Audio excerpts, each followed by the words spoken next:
मुल्क में 3 साल में पहली बार महंगाई की शरह सिंगल डिजिट पर आ गई। इदारा शुमारियात के मुताबिक माहाना बुनियादों पर अगस्त में महंगाई की शरह 9.6% रिकॉर्ड की गई। विफाकी इदारा शुमारियात की रिपोर्ट के मुताबिक गुज़श्ता माह शहरी इलाकों में महंगाई की शरह 11.7 और देही इलाकों में 6.7% रही। माहाना बुनियादों पर फल 13.10%, टमाटर 8.09% सस्ते हुए। अगस्त में प्याज 23.62% और अंडे 12.39% महंगे हुए।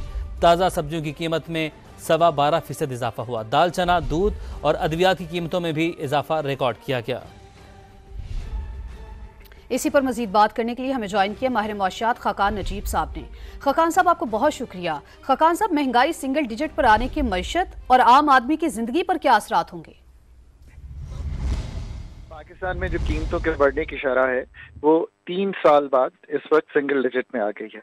For the common people this is certainly a good news, इसलिए कि पाकिस्तान में 29% इन्फ्लेशन देखी गई FY23 में, 24% देखी गई FY24 में।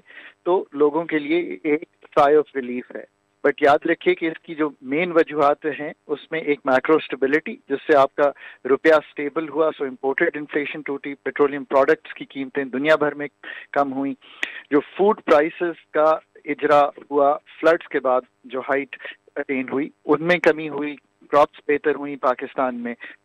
ओवरऑल हमने मॉनेटरी पॉलिसी की एक टाइटनिंग देखी 19.5% के करीब। इस वक्त की पॉलिसी रेट है जो 22% तक गया था, उससे डिमांड कम हुई और ये सब कुछ करके हमने पाकिस्तान की जो बढ़ती हुई इन्फ्लेशन है उसको रोकने में कामयाबी हासिल की है। अब वक्त ये है कि पाकिस्तान का जो पॉलिसी रेट है उसमें खातिर खा कमी होनी चाहिए, बिकॉज इस वक्त जो फर्क है 19.5 का और 9.5 का, ये बहुत बड़ा हो गया है। दूसरी बात यह है कि हमें जो एनर्जी प्राइस पास थ्रू जो हो गए हैं इंश्योर करना है कि वो आगे और इस तरह एनर्जी प्राइसेस जो है वो ना बढ़ें, ताकि जो सिंगल डिजिट इन्फ्लेशन है उसको मेंटेन किया जा सके। माहिर मुआशियात खकान नजीब साहब हमारे साथ मौजूद थे, आपका बेहद शुक्रिया।